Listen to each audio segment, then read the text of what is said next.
ಎಲ್ರಿಗೂ ನಮಸ್ಕಾರ. ನಾನು ಅಶ್ವಥ್. ಪ್ರತಿ ವರ್ಷ ವಿಶ್ವದಲ್ಲಿ ಸುಮಾರು 20 ಕೋಟಿ ಐಫೋನ್ ತಯಾರಾಗುತ್ತೆ. ಐಫೋನನ್ನು ಹಲವು ಕಂಪನಿಗಳು ತಯಾರು ಮಾಡ್ತವೆ.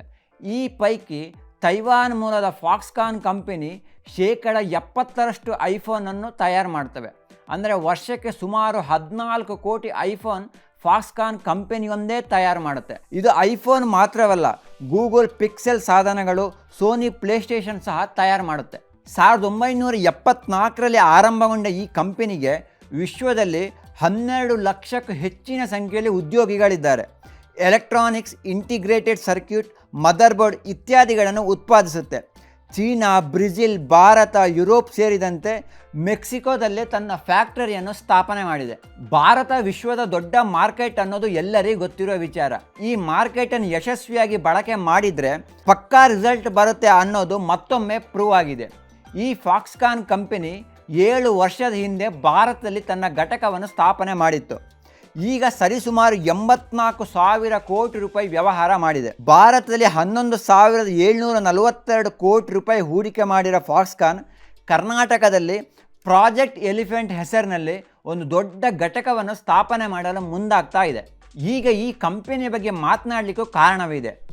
ಈ ಕಂಪನಿಯ ಮುಖ್ಯಸ್ಥ ಯಂಗ್ ಲೀ ಅವರು ಈಗ ಭಾರತದ ಪ್ರವಾಸದಲ್ಲಿದ್ದಾರೆ. ಈ ಪ್ರವಾಸದ ಸಂದರ್ಭದಲ್ಲಿ ಅವರು ಪ್ರಧಾನಿ ನರೇಂದ್ರ ಮೋದಿ ಸೇರಿದಂತೆ ದಕ್ಷಿಣ ಭಾರತದ ಹಲವು ರಾಜ್ಯಗಳ ಮುಖ್ಯಮಂತ್ರಿಗಳನ್ನು ಭೇಟಿಯಾಗಿ ಹೂಡಿಕೆಯ ಬಗ್ಗೆ ಚರ್ಚೆ ನಡೆಸಿದ್ದಾರೆ. ಕಳೆದ ವರ್ಷ ಐಫೋನ್ 15 ಉತ್ಪಾದನೆ ಮಾಡಿದ್ದ ಫಾಕ್ಸ್ಕಾನ್ 2028ರ ವೇಳೆಗೆ 25% ಫೋನುಗಳನ್ನು ತನ್ನ ಭಾರತದ ಘಟಕದಲ್ಲೇ ತಯಾರು ಮಾಡಬೇಕೆಂಬ ಗುರಿಯನ್ನು ಈಗ ಹಾಕಿಕೊಂಡಿದೆ. ಭಾರತದಲ್ಲಿ ಹೂಡಿಕೆ ಮಾಡಿ ಸಾವಿರಾರು ಮಂದಿಗೆ ಉದ್ಯೋಗ ನೀಡಿರುವಂಥ ಫಾಕ್ಸ್ಕಾನ್ ಮುಖ್ಯಸ್ಥ ಯಂಗ್ ಲೀ ಅವರಿಗೆ ಭಾರತದ 3ನೇ ಅತಿ ದೊಡ್ಡ ನಾಗರಿಕ ಪ್ರಶಸ್ತಿ ಪದ್ಮವಿಭೂಷಣವನ್ನು ನೀಡಿ ಗೌರವಿಸಲಾಗಿದೆ. ಕೋವಿಡ್ ನಂತರ ಭಾರತದಲ್ಲಿ ಈಗ ಹಲವು ಕಂಪನಿಗಳು ಹೂಡಿಕೆ ಮಾಡ್ತಾ ಇವೆ. ಕೋವಿಡ್ಗೂ ಭಾರತದ ಹೂಡಿಕೆಗೂ ಏನು ಸಂಬಂಧ ಅಂತಂದರೆ ಸಂಬಂಧ ಇದೆ. ಕೋವಿಡ್ಗೆ ಬರೋ ಮೊದಲು ವಿಶ್ವಾದ್ಯಂತ ಹಲವು ಕಂಪನಿಗಳು ಚೀನಾದಲ್ಲಿ ತನ್ನ ಫ್ಯಾಕ್ಟರಿಯನ್ನು ಓಪನ್ ಮಾಡಿದ್ವು. ಕೋವಿಡ್ ಸಮಯದಲ್ಲಿ ಚೀನಾ ಕಠಿಣವಾದ ಲಾಕ್ಡೌನ್ ನೀತಿಯನ್ನು ಅನುಸರಿಸಿತ್ತು. ಪರಿಣಾಮ ಫ್ಯಾಕ್ಟ್ರಿಗಳೆಲ್ಲ ಬಂದಾಗಿತ್ತು. ಇದರಿಂದಾಗಿ ವಿಶ್ವಾದ್ಯಂತ ಸಪ್ಲೈ ಚೈನಲ್ಲಿ ಸಮಸ್ಯೆಯಾಗಿತ್ತು. ಇದರ ಜೊತೆ ಕೋವಿಡ್ನಿಂದಾಗಿ ಅಮೆರಿಕ ಮತ್ತು ಯುರೋಪಿನ ಕೆಂಗಣ್ಣಿಗೆ ಚೀನಾ ಗುರಿಯಾಗಿತ್ತು. ಕೋವಿಡ್ ನಂತರ ಹಲವು ದೇಶಗಳ ಕಂಪನಿಗಳು ಚೀನಾದ ಹೊರತಾಗಿ ಬೇರೊಂದು ಕಡೆಯಲ್ಲಿ ತನ್ನ ಘಟಕವನ್ನು ಓಪನ್ ಮಾಡಲು ಆಸಕ್ತಿ ತೋರಿಸಿದ್ವು. ಇದರ ಪರಿಣಾಮವಾಗಿ ಬಂದಿರುವುದೇ ಚೀನಾ +1 ನೀತಿ. ಚೀನಾ +1 ನೀತಿ ಅಂತಂದರೆ ಚೀನಾ ಬಿಟ್ಟು ಬೇರೆ ಒಂದು ದೇಶದಲ್ಲಿ ತನ್ನ ಘಟಕವನ್ನು ಓಪನ್ ಮಾಡೋದು. ಬೇರೆ ದೇಶಗಳು ಯಾವುದು ಅಂತಂದಾಗ ಭಾರತ, ಮೆಕ್ಸಿಕೋ, ಇಂಡೋನೇಷ್ಯಾ ದೇಶಗಳು ಕಂಪನಿಗಳಿಗೆ ಹಲವಾರು ಆಫರ್ಗಳನ್ನು ಈಗ ನೀಡ್ತಾ ಇವೆ. ಸೊ ಇದರ ಭಾಗವಾಗಿ ಭಾರತ ಸಹ ಕಂಪನಿಗಳಿಗೆ ಹಲವಾರು ರಿಯಾಯಿತಿಗಳನ್ನು ಘೋಷಣೆ ಮಾಡಿದೆ. ಇದರಿಂದಾಗಿ ಈ ರಿಯಾಯಿತಿಗಳು ಇಷ್ಟವಾದ ಹಿನ್ನೆಲೆಯಲ್ಲಿ ಈಗ ಭಾರತದಲ್ಲೂ ವಿದೇಶಿ ಕಂಪನಿಗಳು ಭರ್ಜರಿಯಾಗಿ ಹೂಡಿಕೆ ಮಾಡಲು ಮುಂದಾಗ್ತಾ ಇವೆ. ಭಾರತ ಸರ್ಕಾರ 2014ರಲ್ಲೇ ಹೂಡಿಕೆಗಳನ್ನು ಉತ್ತೇಜಿಸಲು ಮೇಕ್ ಇನ್ ಇಂಡಿಯಾ ಯೋಜನೆಯನ್ನು ಆರಂಭಿಸಿತ್ತು. ಇದರ ಮುಂದುವರಿದ ಭಾಗವಾಗಿ ಭಾರತವನ್ನು ಚಿಪ್ ಮೊಬೈಲ್ ಉತ್ಪಾದನಾ ಹಬ್ ದೇಶವನ್ನಾಗಿ ಪರಿವರ್ತಿಸಲು ಕೇಂದ್ರ ಸರ್ಕಾರ ಪ್ರೊಡಕ್ಷನ್ ಲಿಂಕ್ಡ್ ಇನ್ಸೆಂಟಿವ್ ಯೋಜನೆಯನ್ನು ಆರಂಭಿಸಿದೆ. ಉದ್ಯೋಗ ಸೃಷ್ಟಿಗಾಗಿ ಆರಂಭಿಸಿದ ಈ ಯೋಜನೆಯಡಿ ಮುಂದಿನ 5 ವರ್ಷಗಳಲ್ಲಿ 1.5 ಲಕ್ಷ ಕೋಟಿ ಮೌಲ್ಯದ ಮೊಬೈಲ್ ಫೋನ್ ಹಾಗೂ ಬಿಡಿಭಾಗಗಳನ್ನು ಉತ್ಪಾದಿಸುವ ಗುರಿಯನ್ನು ಹಾಕಿಕೊಳ್ಳಲಾಗಿದೆ. PLI ಯೋಜನೆಯಡಿ ಲಾಭ ಪಡೆದುಕೊಳ್ಳಲು ದೇಶದ ಹಲವು ಕಂಪನಿಗಳು ಮತ್ತು ವಿದೇಶದ ಕಂಪನಿಗಳು ಆಯ್ಕೆಯಾಗಿವೆ.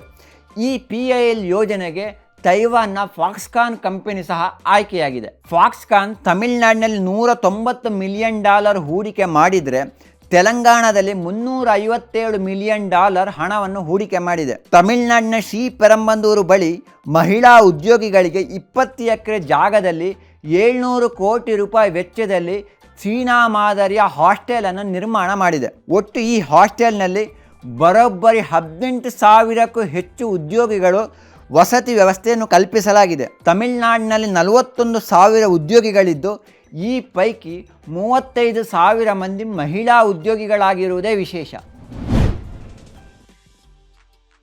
ಫಾಕ್ಸ್ಕಾನ್ ಕರ್ನಾಟಕದಲ್ಲಿ ಪ್ರಾಜೆಕ್ಟ್ ಎಲಿಫೆಂಟ್ ಹೆಸರಿನಲ್ಲಿ ದೊಡ್ಡ ಐಫೋನ್ ಉತ್ಪಾದನಾ ಘಟಕವನ್ನು ಸ್ಥಾಪನೆ ಮಾಡಲು ಮುಂದಾಗಿದೆ. ಹೀಗಾಗಿ ಕರ್ನಾಟಕ ಸರ್ಕಾರ ಫಾಕ್ಸ್ಕಾನ್ ಕಂಪನಿಗೆ ಬೆಂಗಳೂರು ಅಂತಾರಾಷ್ಟ್ರೀಯ ವಿಮಾನ ನಿಲ್ದಾಣದ ಸಮೀಪ ಸುಮಾರು 300 ಎಕರೆ ಜಾಗವನ್ನು ನೀಡಿದೆ. 22,000 ಕೋಟಿ ರೂಪಾಯಿ ಹೂಡಿಕೆಯ ಯೋಜನೆಯ ಆರಂಭದಲ್ಲಿ 40,000 ಉದ್ಯೋಗಿಗಳನ್ನು ಸೃಷ್ಟಿಸುವ ನಿರೀಕ್ಷೆ ಇದೆ. ಮುಂದಿನ 10 ವರ್ಷಗಳಲ್ಲಿ 1 ಲಕ್ಷ ನೇರ ಹಾಗೂ ಪರೋಕ್ಷ ಉದ್ಯೋಗ ಈ ಯೋಜನೆಯಿಂದ ಸ್ಥಾಪನೆಯಾಗಬಹುದು ಎಂಬ ನಿರೀಕ್ಷೆಯನ್ನು ಫಾಕ್ಸ್ಕಾನ್ ಕಂಪನಿ ಹಾಕಿಕೊಂಡಿದೆ.